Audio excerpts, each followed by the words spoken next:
Hello, Susan Yasui here. Well, today we have chapter 11 entitled Kimie, and it's from the book Through the Eyes of a Child, which is my daughter's viewpoint and then recorded by me. So this story is a little sad, I have to tell you ahead of time, and it actually brought me to tears when I was reviewing it. But I think it's important. It's an important story for my husband's family, my daughter's family, and an important story in general. So here we are. I visited the graves of my ancestors over Obon, the memorial days here. There are two grave sites on my family's property. The newer one is among the rice fields as you drive up the gravel road to the large Japanese-style farmhouse.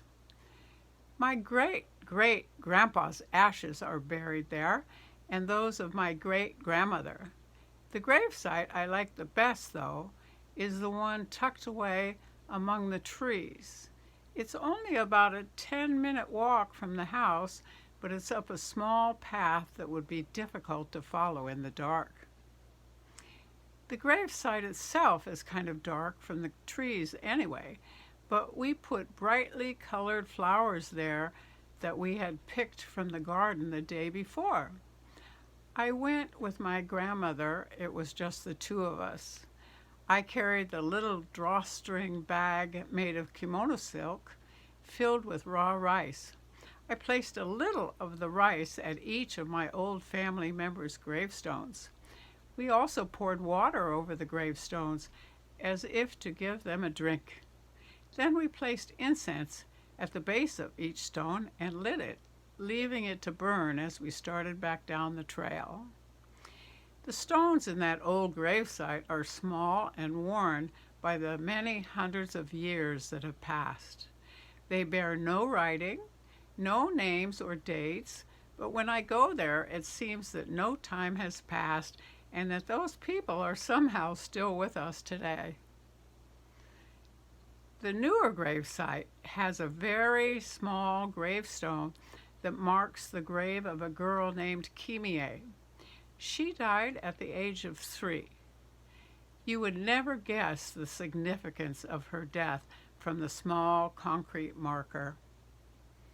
Kimie died in August 1945, only days before the bomb was dropped on Hiroshima. She died of digestive trouble. It was wartime and food was hard to come by. She was often sick with fever and would get carried to the town's hospital in the middle of the night by her mother, my great-grandmother. The family was eating mostly potatoes or barley mixed with rice. The rice did not go far enough to feed the whole family without mixing it with other things. Then a friend brought a special rice and bean mixture. Kimie was weak already, ate too much of the mixture, and died that same night. She was the second daughter to die of wartime food problems. My great-grandfather was Kimie's father, so Kimie was my great-aunt. He also had a son, my grandfather, and another daughter, my other great-aunt. Kimie's father was down in the city of Hiroshima waiting to be shipped to a foreign country to fight. It seems odd that now his grandson is married to an American, making me, his great-granddaughter, half his race's blood and half of his wartime enemy.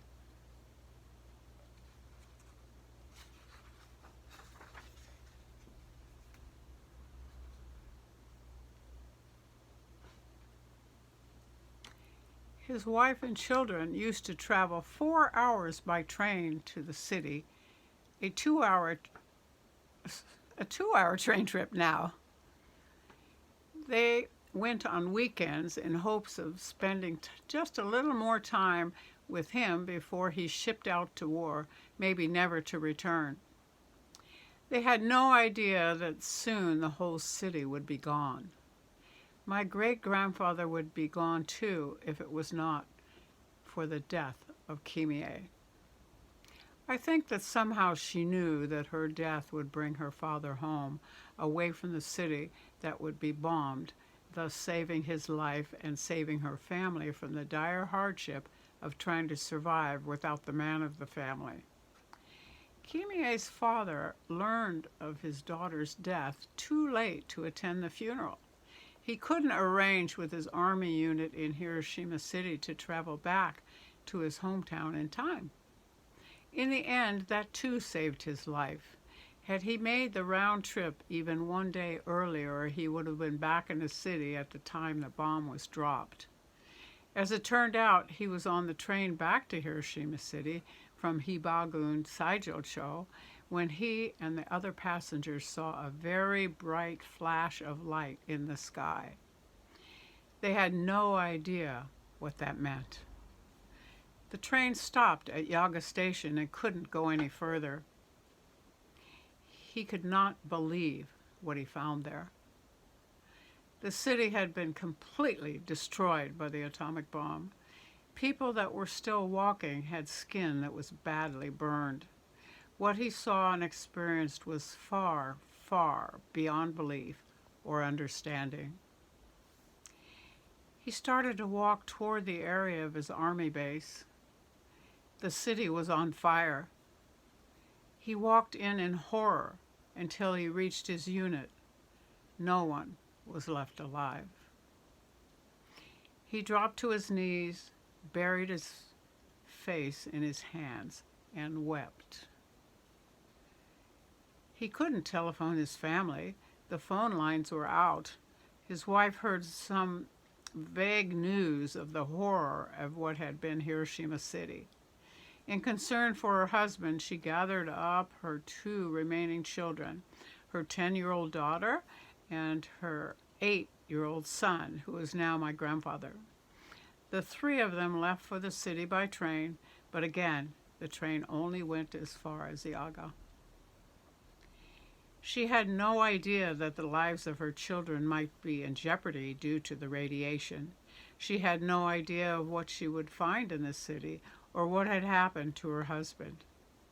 She finally located him. He was out helping in the city.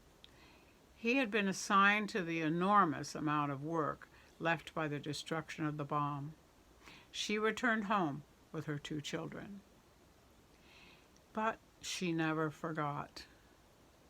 She lived on for many years and only died a few years ago after my father, her grandson,